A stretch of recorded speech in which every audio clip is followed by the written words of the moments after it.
বারবার ঘুঘু তুমি খেয়ে যাও ধান, এবার ঘুঘু তোমার বধিব পরাণ।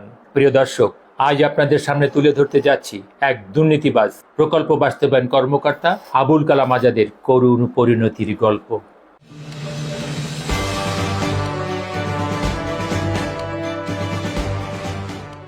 যে দুইবার দুদকের হাত থেকে বেঁচে গেলেও শেষ রক্ষা হয়নি উল্লাপাড়ার কর্মকাণ্ডে। পাবনার সুজানগর উপজেলার নাজিরগঞ্জ ইউনিয়নের হাসানপুর গ্রামের স্কুল শিক্ষকের ছেলে পিআইও আবুল কালাম আজাদ, যিনি সততার মুখোশ পরে গড়ে তুলেছেন শত শত কোটি টাকার অবৈধ সাম্রাজ্য, বাড়ি গাড়ি ফ্ল্যাট, তার বিলাসী জীবনের ফিরিস্তি শুনলে যে কেউ আকাশ থেকে পড়বে।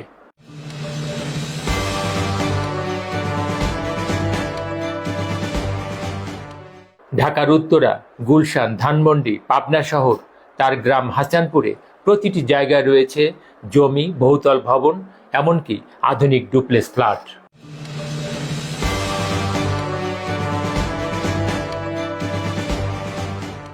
তার গ্রামের বাড়ি সুজানগরের হাসানপুরে রাজকীয় বাড়ির সামনে রয়েছে সারি সারি বিলাসবহুল গাড়ি।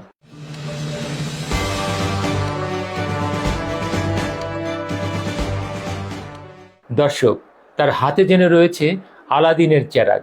ঘষা দিলেই কোটি টাকা মূল্যের প্রিমিয় গাড়ি, ঘষা দিলেই হ্যারিয়ার গাড়ি, ঘষা দিলেই সুজুকি গাড়ি, ঘষা দিলেই যেন বস্তা বস্তা টাকা।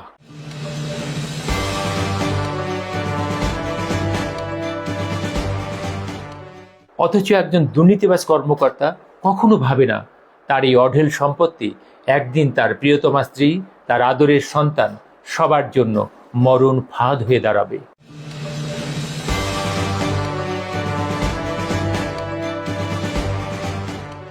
এই অবৈধ সম্পদ একদিন তার গোটা পরিবারকে নিয়ে যাবে অন্ধকার কারাগারে।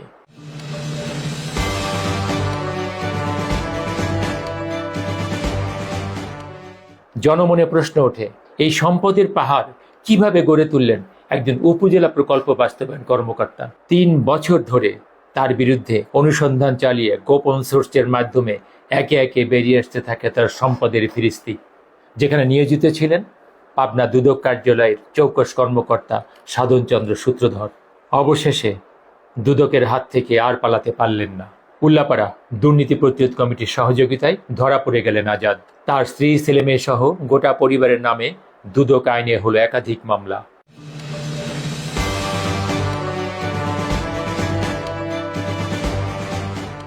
প্রিয় দর্শক, প্রশ্ন একটাই, একজন পিআইওর এত সম্পদ গড়ে ওঠার পিছনে কি শুধুই তার দুর্নীতি, নাকি এর পেছনে রয়েছে শক্তিশালী মহলের হাত?